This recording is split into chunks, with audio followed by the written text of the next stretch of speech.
J'aimerais évidemment vous parler de Noël. Et là, et je me suis posé la question, pourquoi Noël pour les chrétiens, c'est, si ce n'est la fête la plus importante, une des fêtes les plus importantes. On va mettre au même niveau Pâques, qui nous parle de la crucifixion de Jésus, et quand même Noël. Noël qui est important et à vrai dire qui fait, comment dire, dans le monde qui fait bouger beaucoup de choses. À Noël, il y a beaucoup de choses qui bougent. Ça devient une fête familiale pour ceux qui ont la chance d'avoir une famille.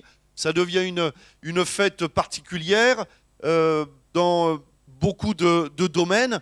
Mais pourquoi pour les chrétiens, Noël, c'est la fête la plus importante? D'ailleurs, Noël, c'est intéressant parce que c'est le socle commun, d'ailleurs comme Pâques du reste, mais c'est le socle commun à tout le christianisme, du catholique jusqu'au réformé, évangélique, tous les mouvements évangéliques confondus, chrétiens, catholiques, protestants.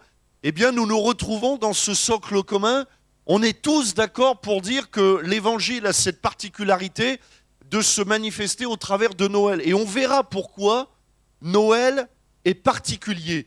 Et pourquoi, au fond, Noël, nous ne pouvons pas le retrouver dans d'autres religions que le christianisme, d'autres modes de pensée qui nous parlent de Dieu, et on verra pourquoi. Noël, c'est véritablement, et l'apôtre Jean l'écrira dans sa première épître, chapitre 3, verset 8, et je laisse ce verset sur vos cœurs, « Jésus a paru afin de détruire les œuvres du diable. » Noël, c'est l'irruption de Dieu sur le monde, dans le monde. C'est ça Noël. Somme toute, Noël, c'est comme si, je sais pas comment, si je prenais une image, vous savez, comme quand parfois on est au théâtre, et puis il y a des personnages comme ça qui apparaissent, et vous savez, comment dirais-je, les règles de bienséance veulent que quand des personnages arrivent, on les applaudisse, vous savez. Bon, eh bien Noël, en quelque sorte, c'est l'irruption de Dieu sur la scène. C'est en quelque sorte, à un moment donné, Dieu qui veut agir, qui veut intervenir, qui veut parler, qui va se rendre audible.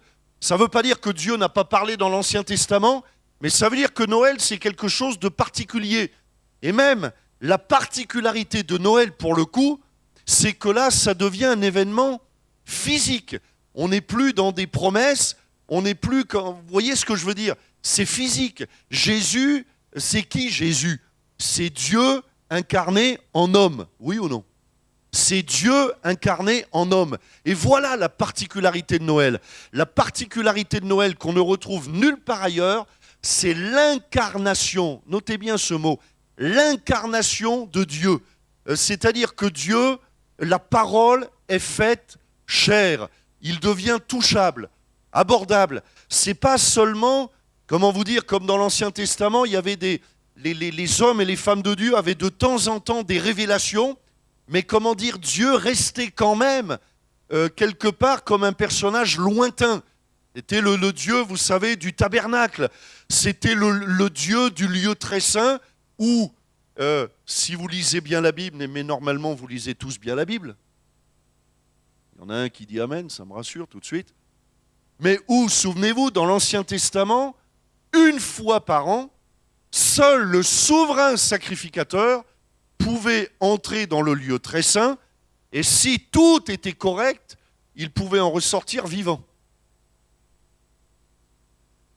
Et ouais, c'était... Vous savez que pour être souverain sacrificateur... Et vous savez pourquoi il y avait des clochettes en bas de la robe du souverain sacrificateur? C'est que le peuple d'Israël, il écoutait chaque fois qu'il bougeait, vous voyez, quand il marchait, et ben les clochettes, elles tintaient, vous voyez? Et donc le peuple était à l'affût. Ils écoutaient. Il entre dans le lieu, dans le parvis. Bon, ça va. Il est encore en vie, on entend les clochettes. Et puis, certains pouvaient le voir encore. Il entre dans le lieu saint. Et puis après, il entrait dans le lieu très saint. Mais là, plus personne ne pouvait voir. Plus personne ne pouvait voir. On pouvait juste entendre. Et les gens se disaient, tant que les cloches tintent, c'est qu'il est vivant. Parce qu'on ne pouvait pas se présenter devant Dieu n'importe comment. Il y avait des sacrifices, il y avait etc. Et... l'irruption de Dieu au niveau du Nouveau Testament avec la venue de Jésus, c'est fini cette image d'un Dieu lointain qui faisait en quelque sorte quand même un peu peur, mais là on est dans le Dieu rempli de compassion, qui devient humain. J'en parlais mardi soir, Jésus à la croix du Calvaire, c'est c'est peut-être paradoxal ce que je vais vous dire, mais c'est plus qu'un Dieu qui nous parle, c'est un homme qui nous parle. Et c'est pour ça que moi, j'avoue que j'aime prêcher l'Évangile. Parce que Jésus sait tout de nous.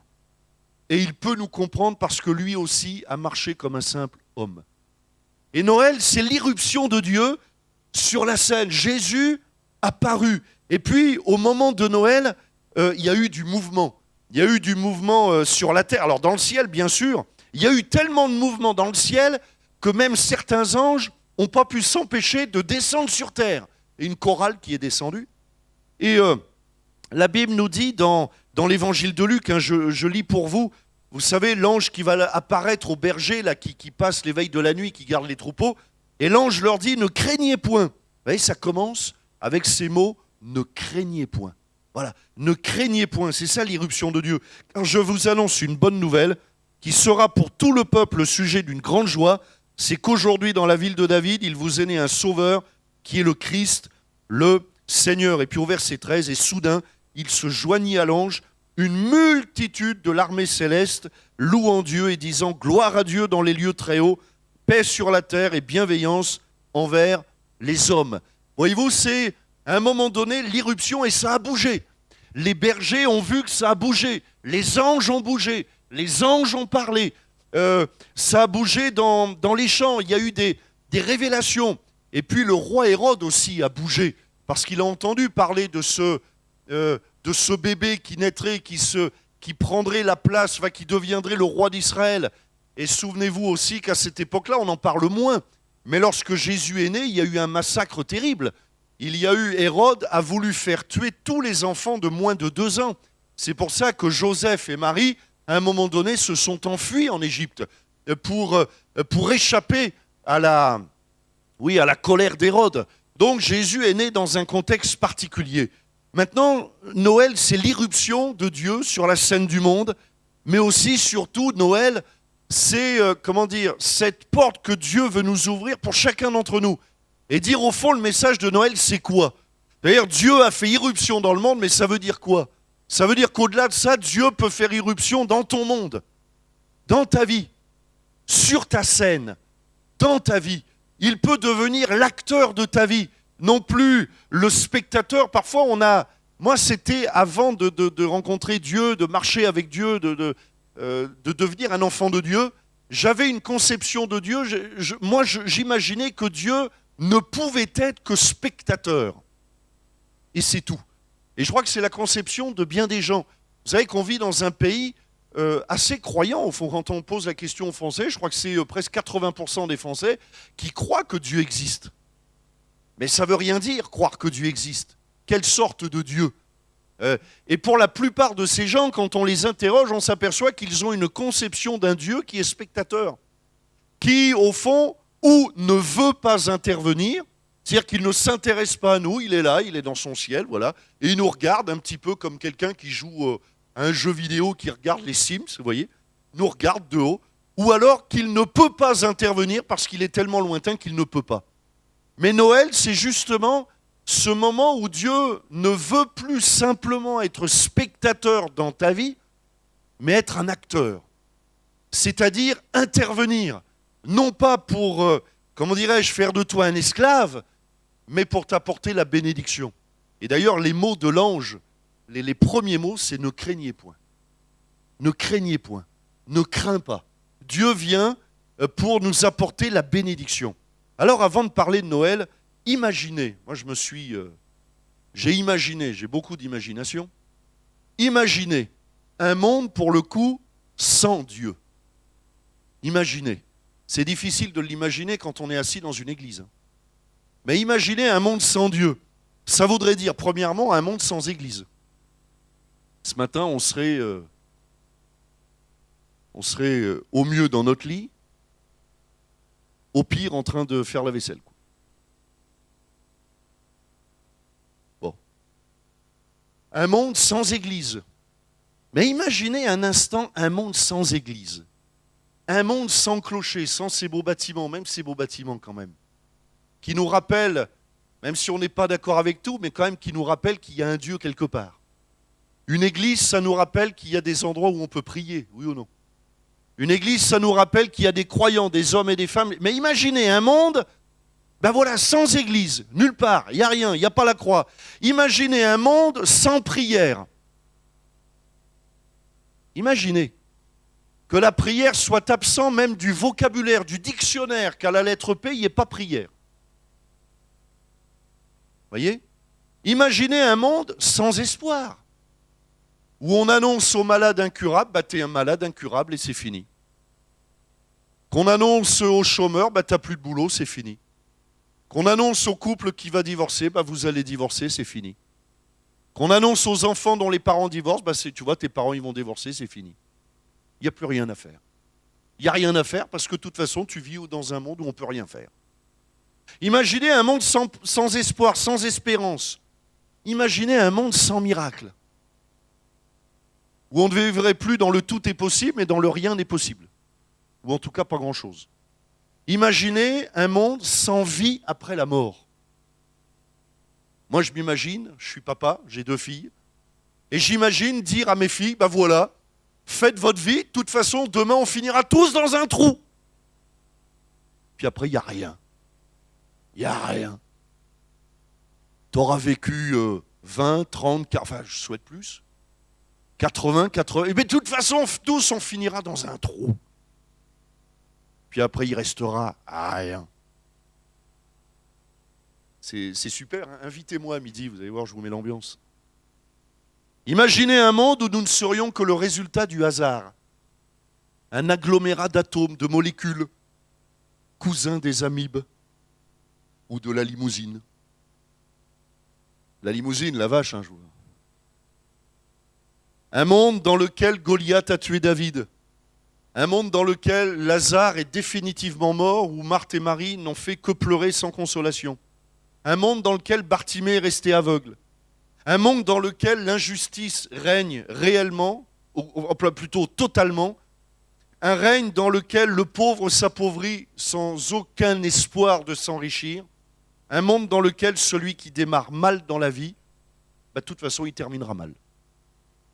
C'est super, hein ? C'est génial, hein, le monde dont je vous parle. Hein. Ça donne envie tout de suite. Hein. Et j'aimerais vous citer un poète français. Alors ça, c'est un clin d'œil à ma fille, à une de mes filles. La citation d'un poète français, Légouvé, et qui est une belle réponse, et qui nous montre l'importance du christianisme dans le monde, ou plutôt de la pensée chrétienne, de la pensée biblique. Regardez ce qu'il dit. Depuis le 19e siècle, les églises chrétiennes prônent la charité et la fraternité entre tous les peuples. Elles luttent contre la misère des pays pauvres, contre l'illettrisme, contre la faim dans le monde, par ses dons et par ses associations caritatives, ses missionnaires et ses bénévoles engagés dans ces pays éprouvés par la misère, par le fanatisme ou par les guerres fratricides. Savez-vous que la charte des droits de l'homme est elle-même issue de cette mentalité chrétienne, dans la charte des droits de l'homme, avec l'égalité des humains. Savez-vous que l'abolition de l'esclavage est le fruit de la pensée biblique? Savez-vous que la lutte contre l'illettrisme, contre la pauvreté, est le fruit de la pensée chrétienne? Savez-vous que les premiers hôpitaux, les premiers dispensaires étaient des croyants, des croyantes qui se sont donnés corps et âme pour soigner des gens qui n'avaient pas les moyens, qui n'avaient pas d'argent? Imaginez encore une fois un monde sans Dieu, sans hôpitaux, sans dispensaires, sans orphelinats. Tous ces orphelinats. Et l'Église, c'est la plus grande entreprise du monde. Nous avons des groupuscules dans le monde entier, des missionnaires, des hommes, des femmes qui consacrent leur vie, leur temps, leur énergie, leur talent à aider des pauvres, des orphelins, à réinsérer des gens dans la vie sociale. Et tout cela découle de l'influence du christianisme. Les premiers hôpitaux, les premiers orphelinats. Et donc le monde sans Dieu, c'est un monde désespérant, injuste. Noël, c'est l'abolition de ce monde sans Dieu, c'est l'irruption de Dieu dans notre monde. Encore une fois, 1 Jean 3,8, Jésus a paru afin de détruire les œuvres du diable. Noël, c'est pas seulement, bien sûr, Jésus dans la crèche, mais Noël, c'est bien sûr, c'est plus que ça. Noël, c'est Jésus qui a paru afin de détruire les œuvres du diable, mais aussi afin de guérir les malades, afin de délivrer, de reconstruire, de sauver les perdus. Et si nous sommes ici, ben c'est parce que nous croyons en Jésus, oui ou non. Mais surtout, non seulement nous croyons en Jésus, mais c'est parce que Jésus est venu. Imaginez que rien ne se soit passé, mais on serait où ce matin? Peut-être, allez, au mieux, on serait rassemblés pour jouer au Monopoly ou au loto, mais on ne prierait pas, on n'écouterait pas la parole de Dieu, il n'y en aurait pas. Il n'y aurait pas de promesse, il n'y aurait pas d'espérance, il n'y aurait pas de prophétie. Mais Jésus s'est levé contre le désespoir, contre le mal, contre le diable, contre l'enfer, contre la malédiction, contre la condamnation. Allez, je vais essayer d'être poétique ce matin, c'est le jour de Noël, c'est tout. Un jour dans l'année, je me le permets. Il paraît comme le soleil après la nuit. Il paraît comme le calme après la tempête, comme la chaleur après le froid, la consolation après l'épreuve. Il est le bout du tunnel. C'est beau, hein? Bon, ça rime pas, je sais, mais j'ai fait des efforts. Mais voilà, c'est ça Noël. Et puis Noël, et c'est de cela dont j'aimerais vous parler en quelques minutes, la fête la plus importante, avec Pâques, hein. Mais quand même, Noël, il y a quelque chose, on a l'impression qu'il y a plus de choses qui bougent ou que ça fait bouger. Bon, mais pourquoi la fête la plus importante? Parce que c'est l'incarnation de Dieu. Et j'aimerais vous parler de cette pensée de l'incarnation. D'ailleurs, quelqu'un le disait dans sa louange, Dieu incarné en homme, c'est un mystère. Et c'est pour ça que vous avez dans d'autres religions cette incompréhension du christianisme. Certains ne peuvent pas comprendre, mais Dieu incarné en homme, c'est pas possible. Mais tout est possible à Dieu. Dieu s'est incarné en homme, il l'a choisi. Dieu a choisi au travers de son Fils, a même donné son Fils, il l'a livré à la croix du Calvaire, ou plutôt Jésus s'est donné lui-même. Et la particularité du message de l'Évangile, la grande différence avec toutes les autres religions, et vous pourrez étudier tout ce que vous voulez, le bouddhisme, l'islam, le shintoïsme, l'hindouisme, le New Age, et tout ce que vous voulez, vous ne trouverez jamais l'incarnation de Dieu. Jamais l'incarnation. Là, il n'y a que dans le message de l'Évangile, dans l'Évangile de Jean, chapitre 1er, verset 14, nous l'explique, la parole a été faite chair. Voilà, physiquement, la parole a été faite chair et elle a habité parmi nous, pleine de grâce et de vérité. Et nous avons contemplé sa gloire, c'est important ça. Nous avons contemplé sa gloire, mais comment on a fait? On pouvait le contempler parce qu'on voyait Jésus. Vous voyez? C'est ça que ça veut dire. Bien sûr qu'on ne peut pas contempler le soleil, on ne peut pas contempler Dieu, mais on peut contempler l'incarnation de Dieu. On peut écouter la voix de Jésus. Voilà la particularité du message de l'Évangile. Donc nous avons contemplé sa gloire, une gloire d'ailleurs qui est expliquée, hein, comme la gloire du Fils unique venu du Père. La Bible en français courant nous dit celui qui est la parole est devenu un homme. Voilà, c'est Jésus, est devenu un homme et il a vécu parmi nous, plein de grâce et de vérité.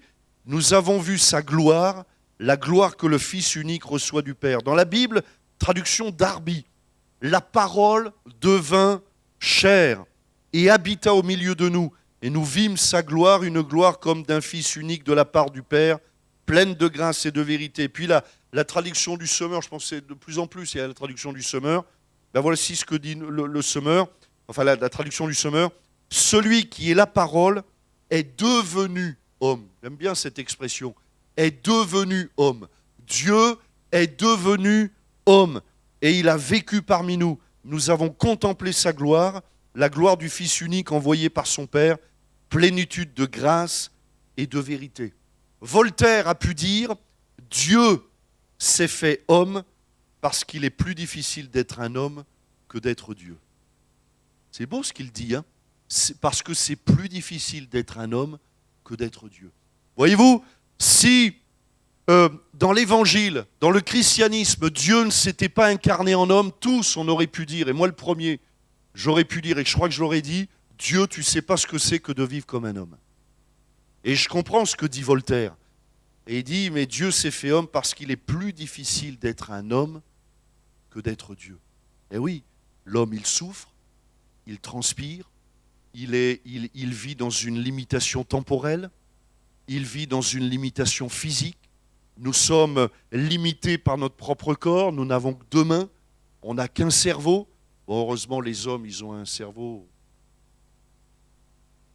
Non, je ne dis pas parce qu'après, je voudrais passer un bon moment avec ma femme à midi. Et les femmes ont un bon cerveau aussi, mais on n'en a qu'un. On n'a qu'un cœur. On a, vous voyez, on est limité. On ne peut être qu'à un endroit à la fois. Et puis, notre cerveau est limité. Enfin, le mien, en tout cas. Ouais. On s'expliquera à midi. Voyez ? Et Dieu est devenu homme, marchant comme un homme, avec les mêmes limitations, parce que c'est quand même mystérieux. Vous savez qu'encore aujourd'hui, les théologiens se grattent la tête à propos de l'humanité de Jésus et sa divinité. Par exemple, Dieu, il est omniprésent. Ça veut dire quoi, omniprésent ? Ça veut dire qu'il est partout à la fois. Dieu, il est là, au milieu de nous là, mais il est aussi à Shanghai, à Singapour, à Moscou. Enfin, vous voyez, il est partout à la fois. Mais Jésus, homme, ben, il était là où il était. Dieu, il est omniscient. Ben, regardez, un grand mystère des évangiles quand même qui est soulevé quand même. Regardez, Dieu sait quand est-ce qu'il va revenir. Enfin, quand est-ce que Jésus va enlever son église. Eh oui, Dieu sait tout. Il est omniscient. Il connaît l'avenir. Il y a même quelque chose qui nous dépasse tous. Et là, je vais vous impressionner, c'est que Dieu vit hors du temps même. Il est à la fois dans l'avenir, dans le passé, il vit hors du temps. C'est nous qui vivons dans le temps. On est contraints par le temps. Voilà, c'est comme ça. Comme on est contraint par la gravité, on est contraint par le temps. Mais pas Dieu. Dieu sait tout. Mais pourtant, lorsque Jésus parle de son retour, qu'est-ce qu'il dit ? En ce qui concerne le jour, nul ne le sait si ce n'est le Père. Et à ce moment-là, Jésus, l'homme, ne pouvait pas répondre à cette question parce que lui-même avait accepté cette condition humaine. Et ça, c'est difficile à comprendre pour nous. On se dit, par exemple, Jésus accomplit des miracles. Et on pourrait dire, mais Jésus, et d'ailleurs la plupart, je pense, beaucoup en tout cas, pensent que Jésus accomplissait des miracles parce qu'il était Dieu. Hein ? Il guérit des malades, il purifie les... Ouais, mais c'est normal, il est Dieu. Non, non. C'est le Saint-Esprit au travers de Jésus qui guérissait les malades. Vous ne vous trompez pas. Et c'est là que Dieu nous ouvre la porte en disant, mais nous, on peut faire pareil. On peut chasser les démons comme Jésus chassait les démons. Amen. Dites amen un peu, là, je vous sens fatigué, là. Je ne sais pas si vous avez mangé tard, mais je vous sens fatigué ce matin. Ouais, mais il faut dire amen au bon moment une fois. Après on se calme. Voyez ? Dieu se limite. Lui-même, il est devenu homme. Et lorsque Jésus accomplit des miracles, ne croyez pas qu'il accomplit des miracles parce qu'il est Dieu, il a un statut à part, c'est normal, lui il a tout. Non, non, il est homme.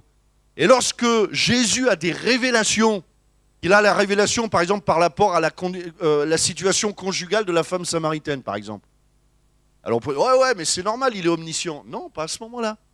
Il exerce une parole de connaissance, c'est pas tout à fait pareil.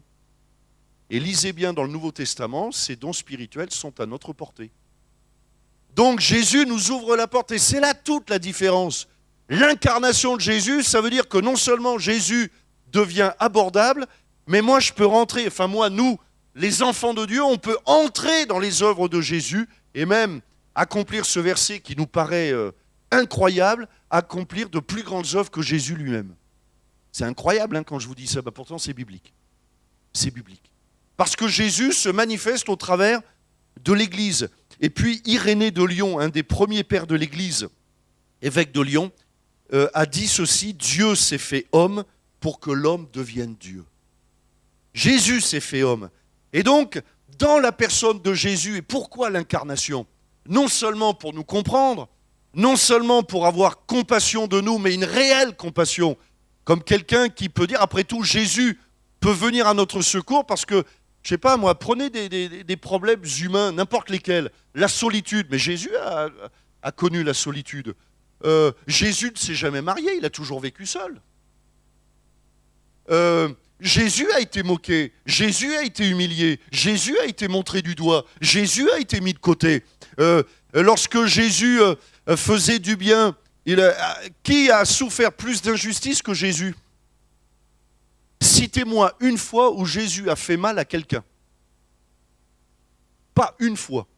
Et pourtant, on a l'impression que tous les religieux, enfin c'est pas une impression, c'est la réalité, les religieux de l'époque, tout ça, se sont ligués, il fallait le tuer, il fallait le lapider, il fallait le crucifier, c'est ce qu'ils ont fait. Et pourtant, Jésus ne le méritait pas. Donc si vous souffrez d'injustice, Jésus peut vous comprendre. Parce que lui-même a été injustement condamné. Ce n'était pas un procès équitable, le procès de Jésus. Moi, je ne suis pas juriste, mais s'il y a des juristes, étudiez bien le procès de Jésus, il était condamné avant de commencer. D'ailleurs, il était où, l'avocat de la défense? Eh ben oui, voilà.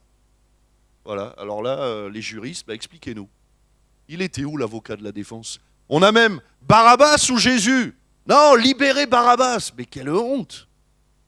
Quelle honte! Libérer un malfaiteur, mais crucifier le juste.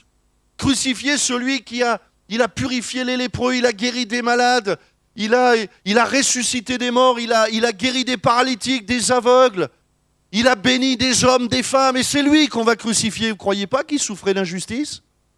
Et donc Jésus sait ce que c'est. Jésus sait ce que c'est. Alors peut-être certains disent, ouais, mais alors Dieu, il y a un truc qu'il ne sait pas ce que c'est. Hein.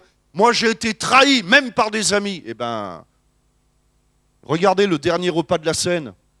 Celui qui trempe le pain avec lui, c'est Judas. Je trempe le pain. À l'époque, le pain, pour ma fille, d'ailleurs, compagnon, ça vient de ça. Avec le pain, compagnon. Con, ça veut dire avec, pagnon, le pain. Et le pain, c'était la douleur, c'est-à-dire on souffre ensemble, on devient amis. Et tremper le pain, par extension, c'est tremper le pain, ça veut dire, si je trempe le pain dans le plat avec toi, ça veut dire je suis ton ami. C'est un geste très fort, surtout chez les Juifs. À l'époque, quand on trempe le pain dans le même plat, ça veut dire avec David, voilà, on trempe le pain ensemble, ça veut dire voilà, on est amis. Compagnons, c'est-à-dire amis aussi dans la douleur. Amis, on partage le même pain, peine, douleur. Ça va? Eh bien, Judas partage le pain avec Jésus, et Jésus le partage, et quelques heures après, il était trahi par ce Judas. Jésus sait ce que c'est que la trahison. D'ailleurs, vous pouvez dire, ouais, mais moi, Jésus, c'est pas ce que c'est que de se retrouver tout seul. Mais le jour de la croix, il avait beaucoup de fans.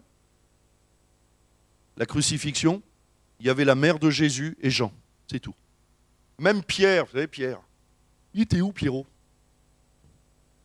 Il était caché.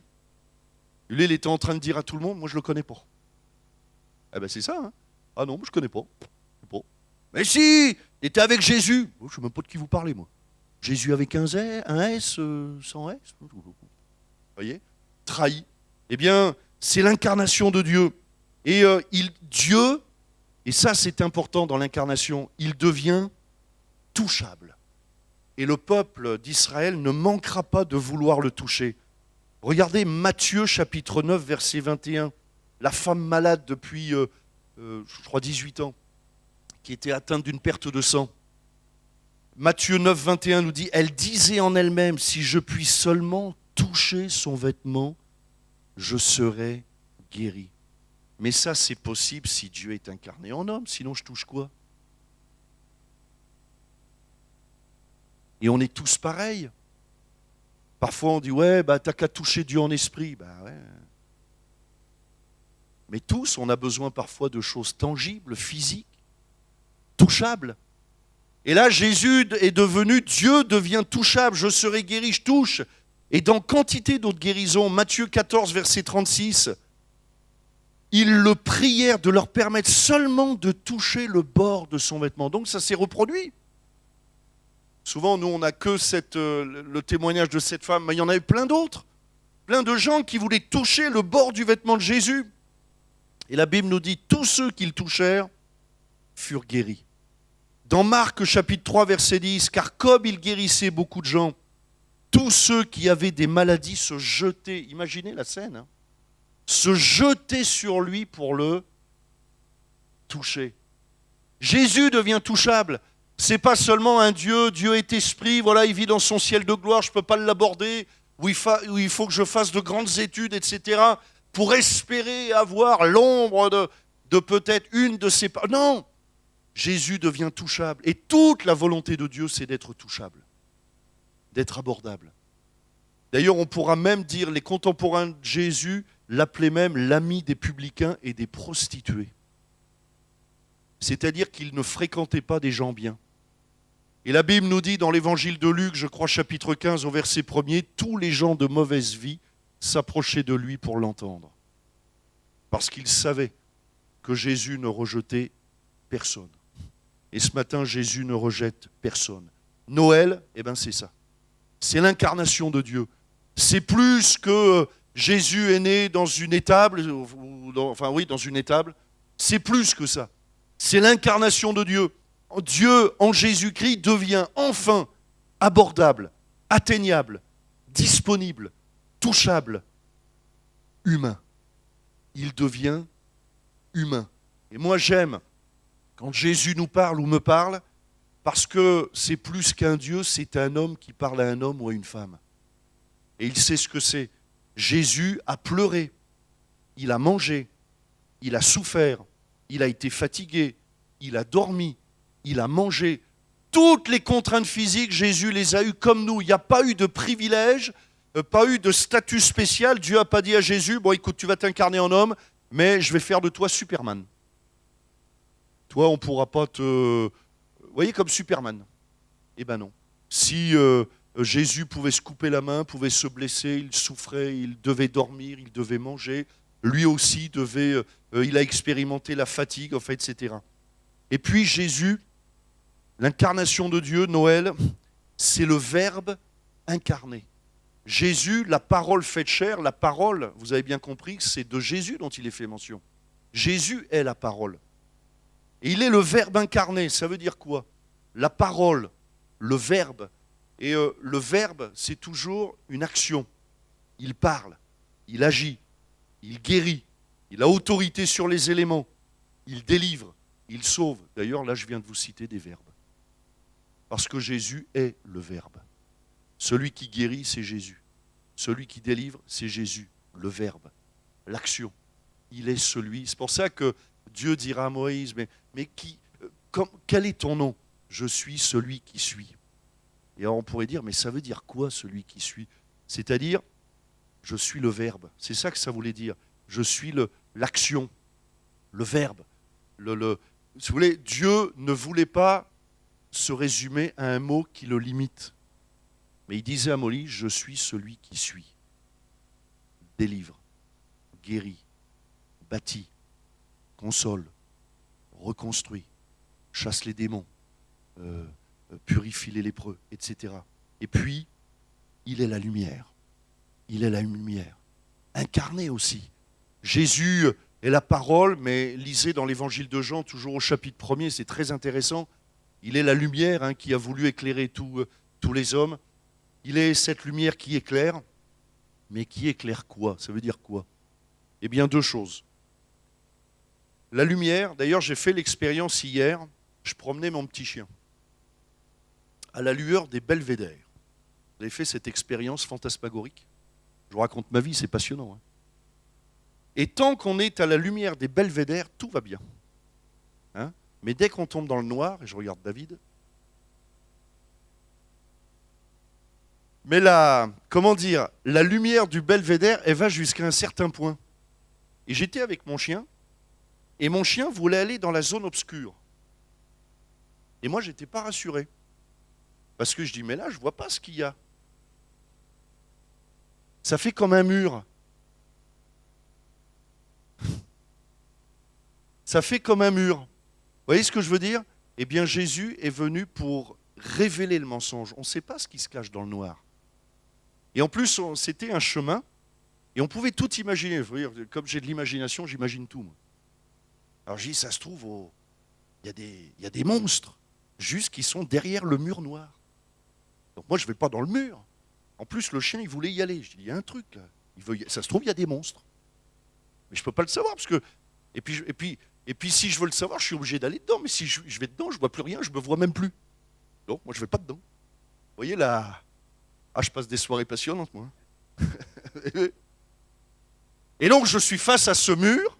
Eh bien, Jésus est venu pour dévoiler le mensonge. Parce que vous imaginez bien, Tout ça pour vous dire qu'on peut tous imaginer surtout du n'importe quoi.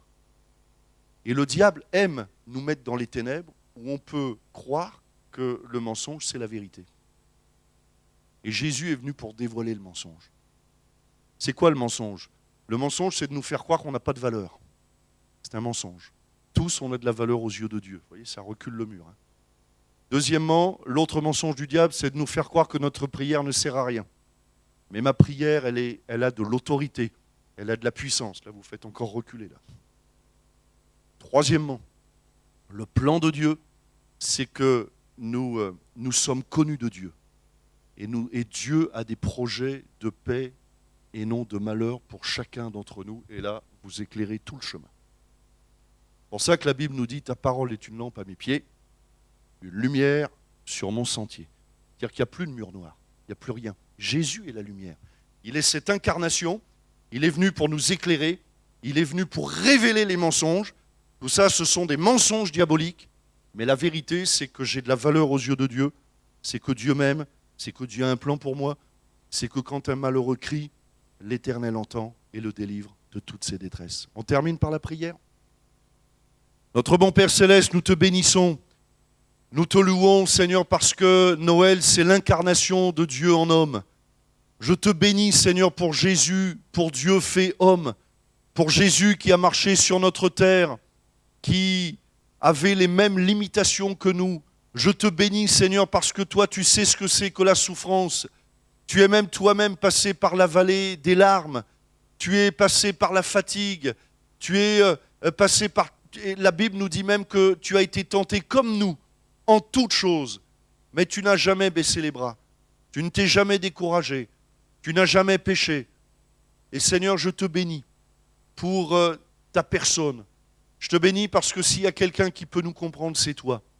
Et je te prie pour les amis qui sont ici. Je te prie pour mes frères, pour mes sœurs, afin que chacun, nous puissions apprendre à te faire confiance, à te bénir, à te célébrer. Noël, c'est ton incarnation. Tu es devenu atteignable, touchable, abordable. Tu es celui qui est venu pour mettre ta main physique sur notre épaule. Tu es venu pour devenir acteur dans notre vie. Tu es venu pour nous arracher à la malédiction, pour même transformer le mal en bien. Je te prie d'étendre ta main sur chacun d'entre nous dans le beau nom de Jésus. Amen.